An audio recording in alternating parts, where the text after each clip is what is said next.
Hey, welcome back to Mocktails with Marina. I'm your host, Marina, and today we've got Ellie from Dry in the Desert, your non-alc plug in Arizona, joining us to discuss sobriety in the Sonoran. I'm so excited to dive in and learn more, so let's get right to it. Thank you so much for joining us today, Ellie.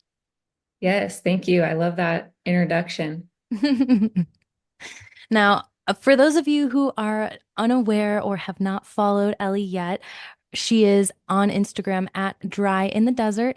And there's so many cool things that Ellie does and talks about. And this whole episode is going to kind of talk about that holistic, brand that she has developed and kind of learning more about what it is to engage with alcohol-free options without maybe having to always be in a traditional context, whether that means that you can enjoy them at home or you go to different kinds of events around in your area. So, all of that being said, Ellie, I would love to start by asking you, what is Dry in the Desert? Yeah, so Dry in the Desert is kind of all of those things combined, and I've spent a lot of time figuring out what it is myself and trying different things. It started as an events, more like a alcohol-free events company, has worked its way into being an online bottle shop servicing the Phoenix area. I've done vendoring at markets. I've done more like private events, and with bigger companies like collaborations or just being the drink partner. So all those things have been fun, but just getting out there and kind of seeing what the demand is, who the audience is for non-alcoholic beverages, for sober socializing, has all just like kind of really helped me find my way to where I'm at now, I guess. And that's kind of where I sit now is like a an online bottle shop. I do still only service the Phoenix like metro area, so I'm not into shipping or anything yet, but it's made its way to be like a lifestyle brand. So it's about just like sober socializing essentially and kind of romanticizing that idea that we can have fun and be cool and be, free-spirited without alcohol as well. So I do that a lot of ways by the content I post on social media. That's really where I've grown my entire business is on Instagram. And so it's like via that I've made it into more of a lifestyle brand. And I want people to feel like they can come here for like tools for staying social and alcohol free at the same time, but also just showing them that like they can be that way and be open about it and be unapologetically, carefree with any sort of beverage, whether they're buying something from my shop or not. It's really about like empowering people to live alcohol free and that it doesn't have to look any certain way. You can just like be yourself. I love that so much. And I love that you really do embody that on your social media because I'm always cracking up with your content. You have the funniest content, and it's not only relatable from, the perspective of sobriety and obviously the drinks that are super yummy themselves, but also just like the whole, like you mentioned, the lifestyle of it, the behind the scenes, hey, look, I don't really always know what the next step is gonna be, but I'm gonna enjoy the journey along the way. That's the vibe that I always feel. So it's like anytime I'm having a down day and one of your posts pop up, I'm always just like, that was the motivation I needed. Aw, that's so sweet. That's like the best compliment. And yeah, I agree. I try to be as transparent and authentic as possible. I can be someone who is like more pessimistic than optimistic. So I've tried to find that balance of just being like, let me show you all the negative sides because of like this, and this, to any aspect of life. But with also being like there are struggles and I don't also want to be only showing the good sides or things that really aren't me. And I think we all can get caught up in the shiny object syndrome of like trying to chase being a sober influencer of like what other people look like, or maybe they're making like the prettiest mocktails or traveling sober and things like that that like I'm not into personally just because of who I am, that we can, yeah, struggle with comparison and stuff. And so I try to just be like, I don't have really anything fancy going on my Instagram or like in my content, and just try to like, if an idea comes to me, just make it happen. But I think that keeps it on the real of like what my personality is like, but also just that like others can also just share like who they are, and that sober influencing or any type of influencing doesn't have to look all sparkles and glam in like a certain way. So, That's so true because honestly, like, there's so many people out there who are just introverts who don't want to go out to the kava bars or go find an alcohol-free mocktail menu at some place. Like, they legit do want to be home but they mhm. want to still be connected to a community of some kind. And I feel like you really hit that niche right there, like so well. And that leads me to wondering more about your founding story of Dry in the Desert. Like, what inspired you to first off go out and do events, but then transition more into that online bottle shop? Yeah, I started because I was um not drinking alcohol and attempting to stay sober.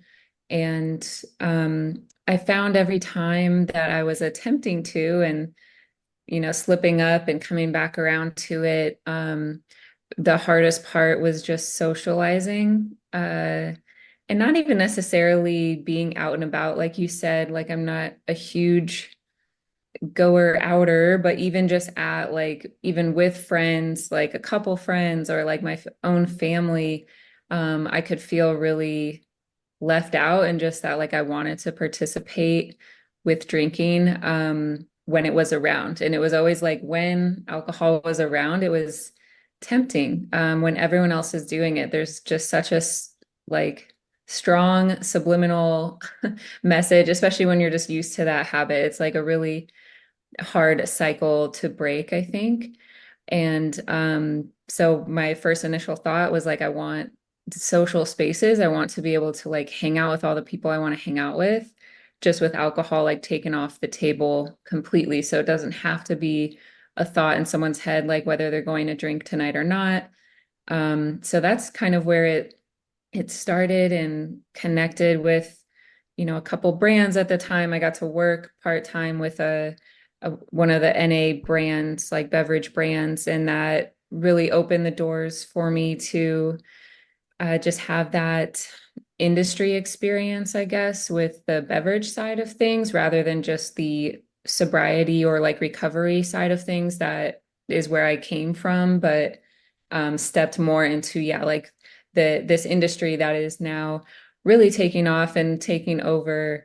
I got to have that experience from the working side of it, and not just the passion was able to lead me there, but so it was really a mixture of both, of like wanting to see something that I wanted more of in this community in Phoenix specifically. I saw that it was happening in places like New York and a little bit in LA, and just that like Phoenix didn't have a specifically like sober social community where it didn't have to be about recovery and like getting sober, but just like specifically focused on having fun and doing something like you wanted to do just without alcohol there.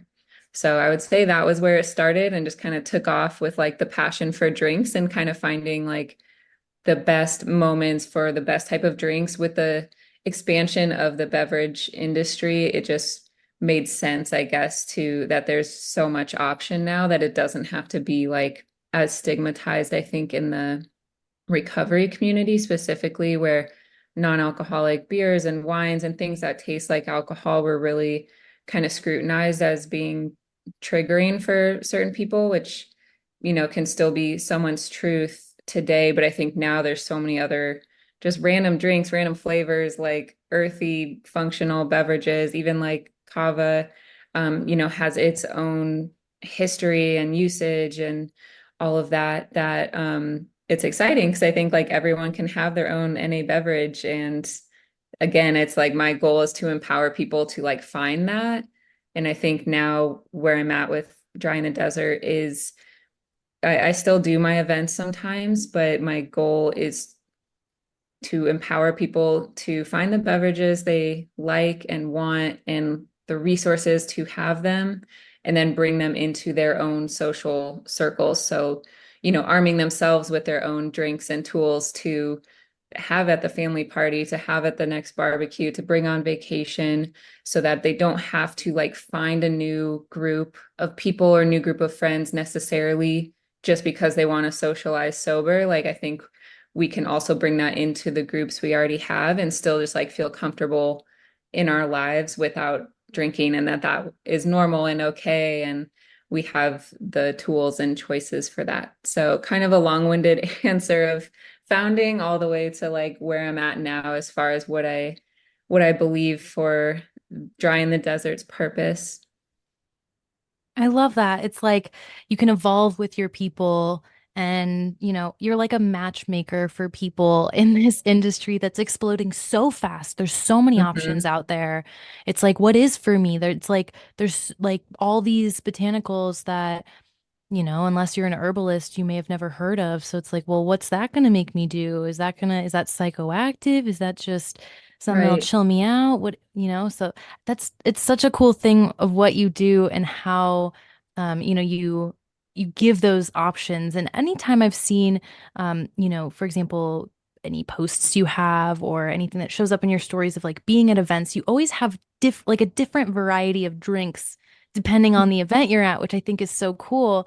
And that being said, I've always wanted to ask, and I'm so curious, like when you're serving drinks at these events, what percentage of people are sober and what percentage of people are just, they're not necessarily sober, but they're open-minded to trying something new? Yeah, I would say most people are not sober. Especially if I have my own tasting night, so Dry in the Desert is putting on an event, then maybe the majority of people are non-drinkers. But even then, I would say maybe 75% at most. I think some people are still just like curious, or they're showing up for a friend, or they are, helping host, or they're a friend of mine and they're like just showing up for support, things like that. But a lot of the events I work, like specifically as a vendor or even in collaboration with yoga studios, or I've done a what was it, like a sound bath and aura reading. So it's something very aligned where it's kind of like spiritual in a way, where usually people are very into non-alcoholic beverages in the first place, but I wouldn't say most of them are actually sober. They just kind of live lifestyles that don't center around alcohol. So I try to definitely do events with those types of places and communities because it makes sense and people again are interested in it. But I would say, yeah, a lot of them aren't, especially when I do sometimes like workout places. I've done it with like certain gyms or just like kind of workout groups. I've done one with Lululemon, and it's like those customers aren't necessarily sober people. And you could argue most of them probably aren't completely, but they're people who, the Lululemon event I was at was like a family run night. So there's a lot of like families there and with kids, and their focus isn't probably to get obliterated. So like that made sense as a vendor. I think it was a great choice on like Lululemon's part, but I think those are the groups I'm really interested in, and the ones I try to bring some of those functional beverages to, like you said, of CBD and like functional mushrooms, and yeah, maybe not psychoactive ingredients, but things that provide a function where even if they still drink alcohol, they might be interested in this as well, or as a weeknight replacement or like a switch on and off kind of drink. And I think that's where the um where a lot of the customers will lie in the future. I don't think it's going to be, oh, people are getting sober now because there's so many drinks. It's just like an addition to people's regimen. And overall, as people get older and just as time goes on, people are wanting to drink less for their health. So, yeah, I don't think it's necessarily like there will always be people getting sober, but I don't think uh, that the industry, I think there's some stat out there of like 94% of non-alcoholic beverage sales are from people who are also buying alcohol. So it just goes to show like people are looking to moderate their alcohol consumption, but still want to drink something. So it's good to know, yeah, like where those numbers are, I think, if you're getting into this type of business, that we don't want to ostracize people for still drinking alcohol, and never, judge them for that decision either. And I think those are a lot of times the people, yeah, who are interested in just having supplemental drinks or replacements in like certain areas of their life, but not necessarily cutting it out completely. I just think it's so cool because, I feel like even just 10 years ago, there were nowhere near as many options on the market. So Right. when it comes to the concept of like moderation, any sort of moderation, like I went to college at UW-Madison. So lots of drinking in Wisconsin, Hmm. and there was no such thing as any sort of NA option. I will say I think kombucha started to be like something that they'd have like one of those on tap, but there's still, alcohol there. But point of the story is like there was never even an option. And I think that it's so beautiful to say that like, yeah, there are a lot of people who don't have to 100% cut alcohol out. They haven't gotten to that point because they have these other options, so they never have to reach that point. Like Hmm. that to me is the coolest thing on planet Earth. And to see that, you know, there are so many people who are not strictly sober, who are interested in these products, makes it more available for the people who really need it. So, for example, you know, um, I'm always really passionate about everything that falls under the NA umbrella because I've seen it bring families back together that had been separated, whether it be through divorce or through addiction.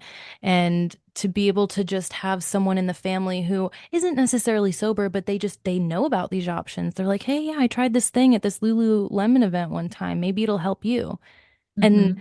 and it brings everyone together. That concept, like you mentioned again, of it's not about leaving your friends behind if you decide you want to, like you can't hang out just because you have maybe you have to cleanse a little bit because of a medical event that's occurring in your life, but you still want to hang with your girls. Like you still have these options, and that's the coolest thing ever because then it doesn't push people to the edge. It gives them that opportunity to have a good time.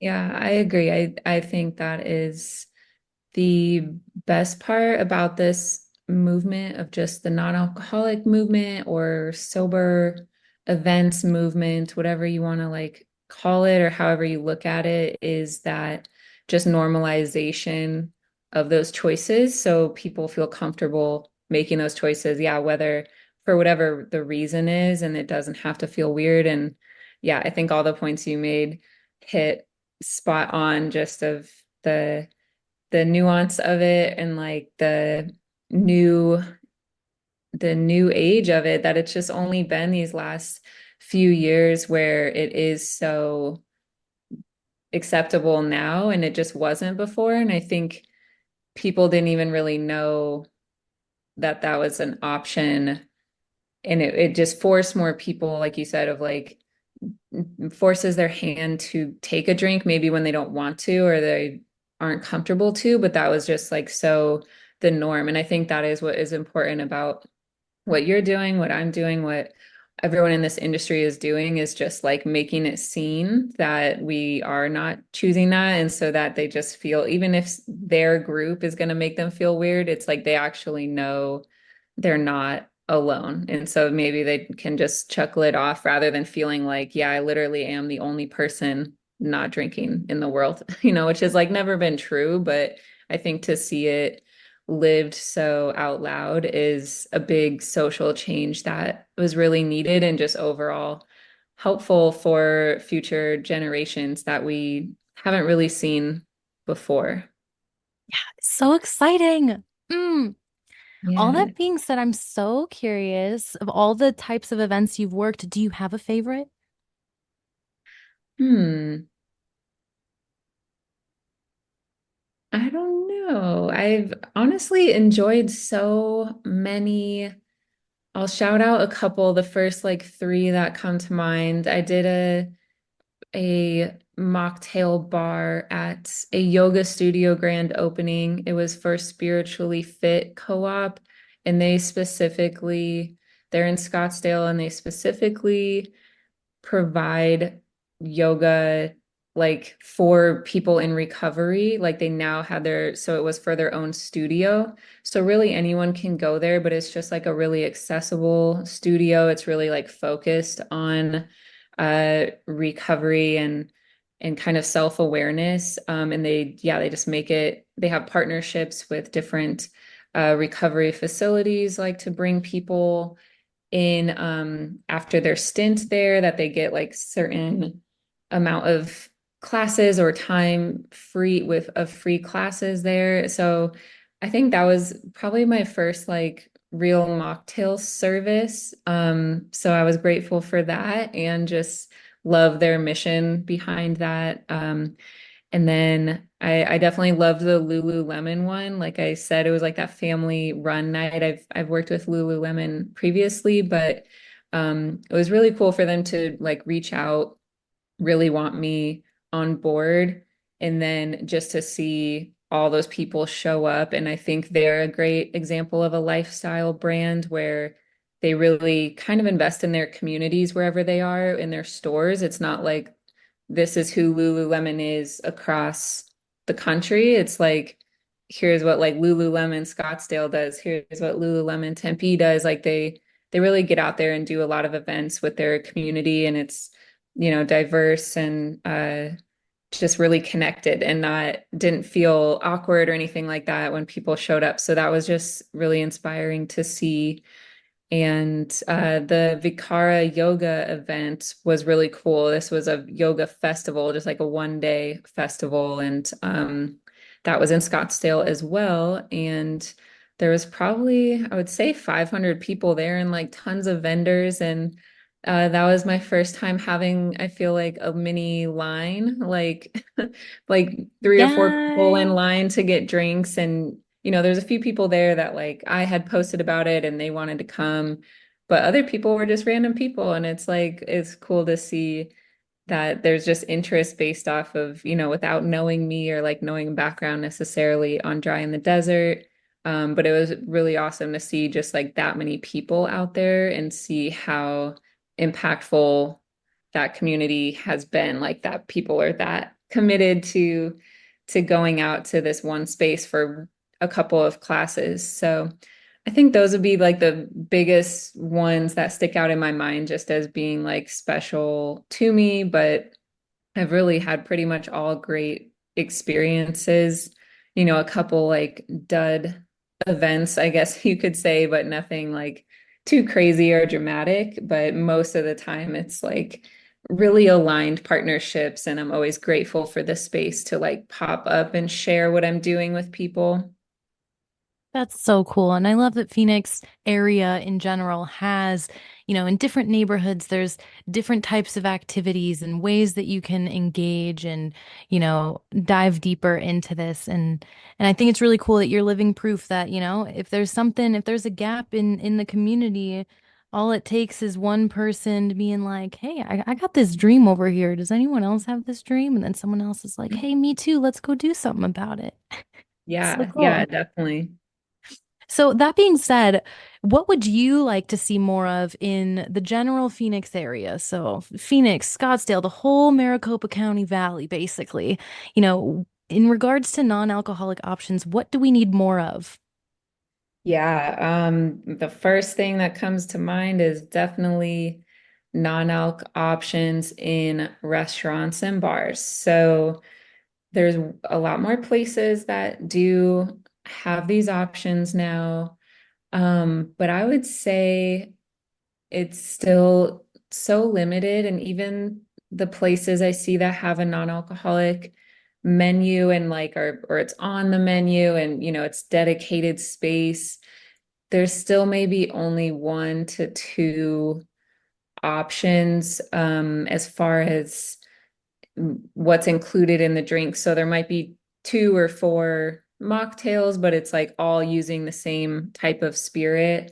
Like it might be using Lyres or Seedlip, which are non-alcoholic spirit brands. So I would like to see just more innovation with those menus. Like I would love to personally help someone and sample someone in a restaurant I just think the Phoenix restaurant industry is so cool. There's so many awesome restaurants and unique and a lot of owners who are like hands-on with it that I would like to see people a little more dedicated to having legit options. And I just don't think it's that hard. I actually think it's very easy and makes you more money that I just think people don't know where to start with it. And restaurant owners specifically are always so busy. Like it's notoriously hard to even sit down with a restaurant manager at all. So it's like I get that part of it, but I do wish people would reconsider their their zero proof menus because there's money to be made there and just inclusivity, and it can still be super simple even with like ready to drink options. And then you have a single serve option. You don't have to worry about accidentally mixing it with alcohol, which happens all the time. You don't have to worry about expiry or like opening something and having to throw it out. So I think there's things like that that if people really stopped and considered, they could have like easy options for them and things that like looked really intentional to the customer. So that is definitely what I would like to see more of in Phoenix.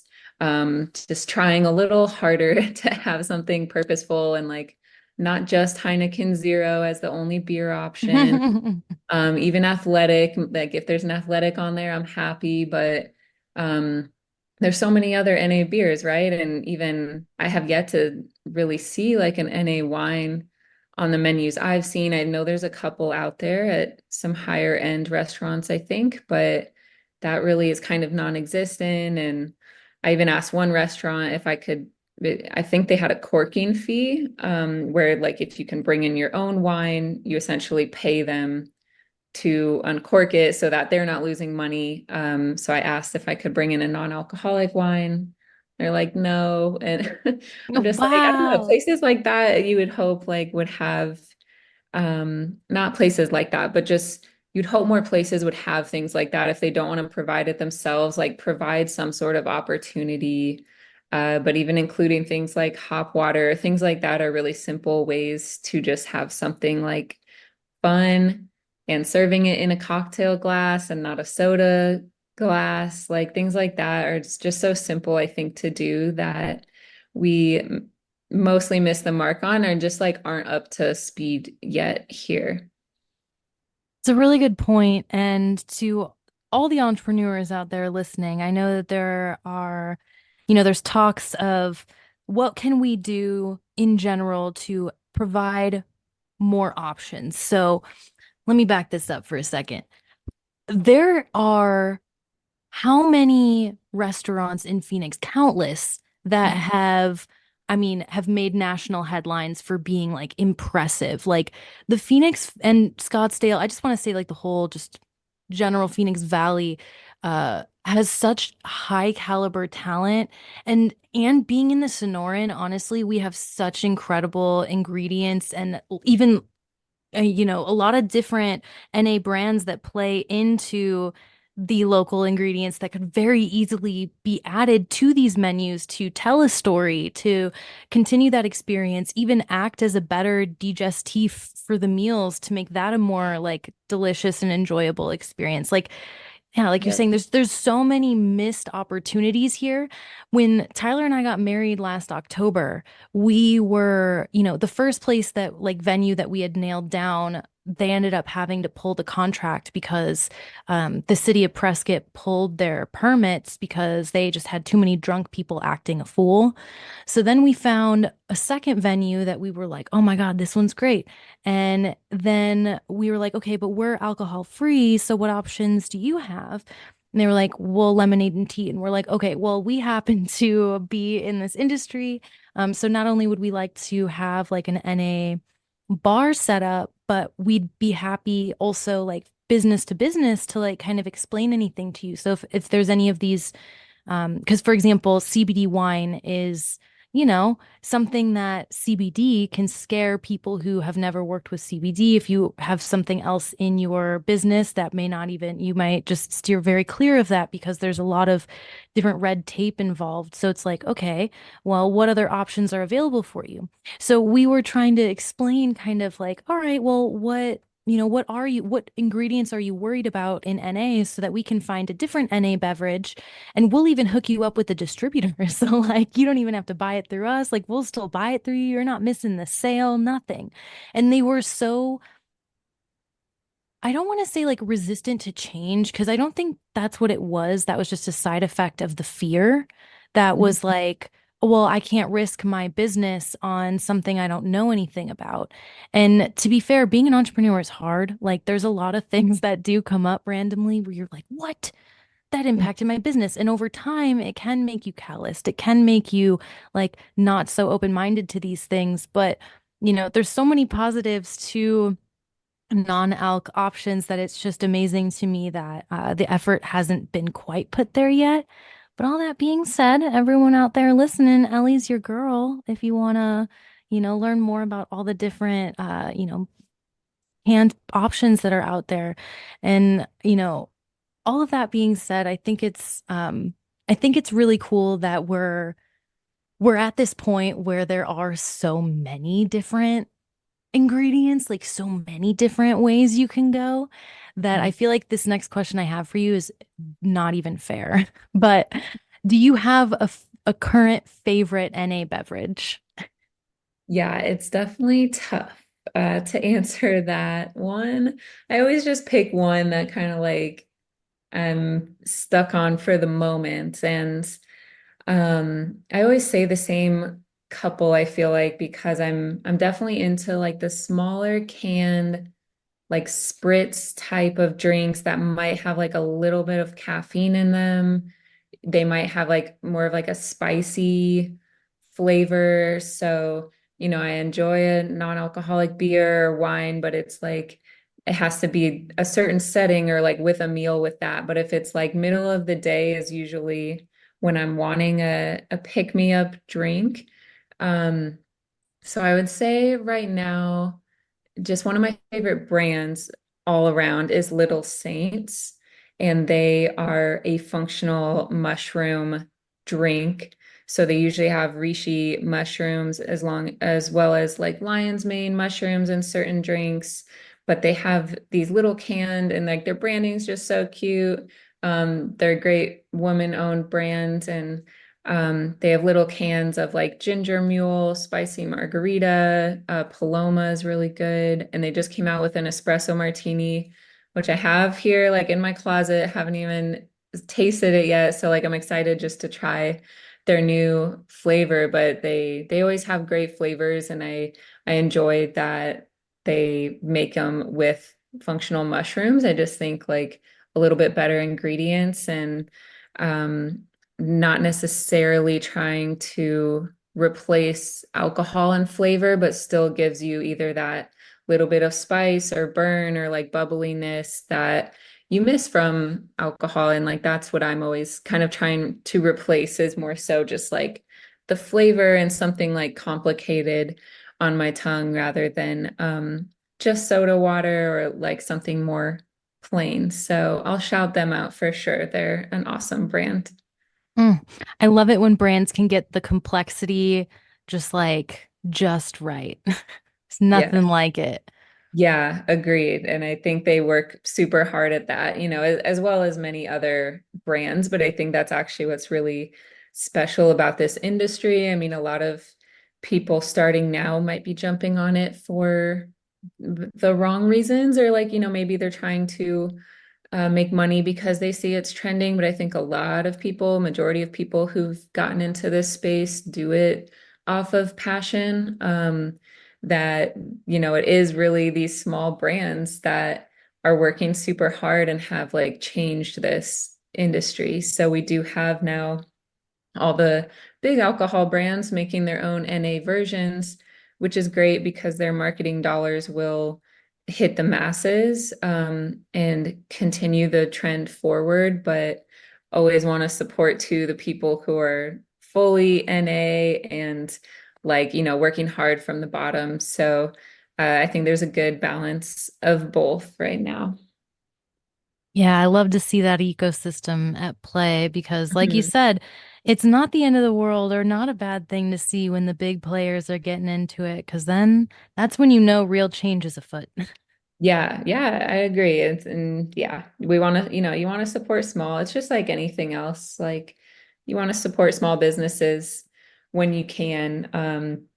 But a lot of those small businesses are now getting on Amazon, and then that comes back around for retailers like me of where that's cutting some of my customers potentially, if they're big Amazon users, then that's just more convenient for them. So there's always going to be it's good for them and bad for someone else sort of thing. But I think overall, like what my purpose and mission is in Dry in the Desert is like just seeing people be happier with themselves, more inner peace, like more confidence in their choices, that I'm more concerned with like the social and culture changing. So it's all trending in that direction. So for me, I'm happy. I'm always like, I don't care if you purchase from me or not. It's kind of like, I don't know if you're familiar with Sunbum, the sunscreen. Their tagline is like, we don't care if you use our sunscreen, just use sunscreen. Like that's kind of how I feel about Dry in the Desert. I'm like, I don't care if you buy beverages from me, just like buy beverages because they're great and you don't have to drink alcohol. Like that's not the only thing available anymore. So I'm here for the movement, but totally understand how it can sometimes affect small businesses or big businesses alike. Yeah, there's always going to be people who are looking for the best deal. They're never going to be loyal people. But those who Mhm. appreciate like you being the matchmaker, again, like getting them and helping them figure out what their drink is, like that's how long-term commitments are made, you know? Like falling in Yeah. love with understanding and having that boutique experience. So in that Yeah. way, Amazon will never be, no matter how many influencers put videos out there on Right. what this drink does or doesn't, there's nothing like talking to someone. You know, I do talk to kava tenders sometimes on this podcast, and also, people who are more like in the distribution side of things. And the one thing that's clear for everyone is just there's a lot of education that needs to happen around new things, of course. Yeah. And, to be able to be there as a place where anyone can ask questions is essential. So if anybody in the Phoenix area, wants to learn a little bit more and have a little specialized experience where they're really like getting to know what each type of NA drink is out there, do highly recommend checking out Dry in the Desert. And, Ellie's going to tell us a little bit about her, what's coming up in the company. And, that being said, Ellie, take it away. Tell us what's going on at Dry the Desert and how people can, be match made. How do we get the drinks? Absolutely. So you can order as a just a regular consumer, everyday person. You can order online. My website's just dryinthedesert.com. I do weekly drop-offs, like delivery, either to your house or pickup options in Central Phoenix. I have a partnership with Desert Refillery in Central Phoenix, so you can just pick up in their store. So it kind of works right now almost as like a food delivery service where you would order every week, you get your meals, that sort of thing. Of course, you don't have to order every week. You can order once a month or whenever you want. But that's kind of the convenience option I try to provide is that you get at least a chance a week to get a delivery to your door if you'd like. And what I focus on it in my bottle shop is single can and bottle and single serve options. So people have the opportunity to buy a bunch of different items, just one can, one bottle. So you don't have to commit to a 4 pack. You don't have to do a 12 pack. That's a big difference of like buying on Amazon. A lot of times, some of these beverages are only sold in like a 6 pack or a 12 pack. Um, so it really gives you the opportunity to try new things and try a bunch of different things, get something special. And yeah, I think the most exciting thing is that I'm starting to do kind of like monthly flavor boxes, but um, hopefully will turn into a subscription. Like I do want to take out some of that guesswork. I think like you mentioned of the education still being a big piece for people that as someone in the industry and in the know, if I went on my website, I'd be like so excited that I could make my own box. But as someone kind of newer to the game and doesn't know where to start, it's nice to have something that's selected for you and you don't have to go and look through every single drink. Which one will I like? What does this have in it? What will it do for me? So I think there's something really to be said about having the boxes picked for you. I do a couple like bundle boxes too, where I just make, sort of like a themed box, whether it's around hydration or like a bittersweet matchup.